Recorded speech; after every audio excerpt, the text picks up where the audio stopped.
ក្រោយពេល Wenger ចាក់ចេញឆ្នាំ2013 Arsenal ចូលមកក្នុងយុគសម័យថ្មីមួយដែលពោរពេញដោយការលំបាកការស្វែងរកអត្តសញ្ញាណនិងការកែលម្អដ៏រឹងមាំក្លឹបត្រូវការការកសាងឡើងវិញ Unai Emery ត្រូវបានបញ្ចូលជាអ្នកគ្រូថ្មីគាត់ធ្វើបានល្អនៅដំបូងបង្កើត winning streak ពីម៉ាត់ play 2ប្រកួតនិងឈានដល់ Europa League Final ឆ្នាំ2019ប្រធានក្រុមចាស់គឺ Mikel Arteta មកកាន់កៅអីគ្រូបង្វឹក Arteta បានស៊ីហើររីតក្រុមខ្លាចល្អទេគាត់បានស៊ីហើររីតក្រុមខ្សោយយុទ្ធសាស្ត្រមិនច្បាស់ទឹកចិត្តអ្នកគ្រប់គ្រងក៏ធ្លាក់ចុះប៉ុន្តែ Arteta ចាប់ផ្ដើមស្ដារឡើងវិញពី Chris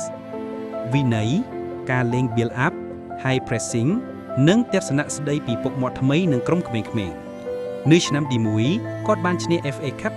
2020យ៉ាងក្រៃការរំពឹងក្រុម Arteta ក្មេងៗរបស់ Arsenal ចាប់ផ្ដើមភ្លឺ Bukayo Saka, Martin Odegaard, Gabriel Martinelli និង Saliba ពួកគេចូលរួមបង្កើត Arsenal ដែលឆ្លាតលេងលឿននិងមានការជឿជាក់ខ្ពស់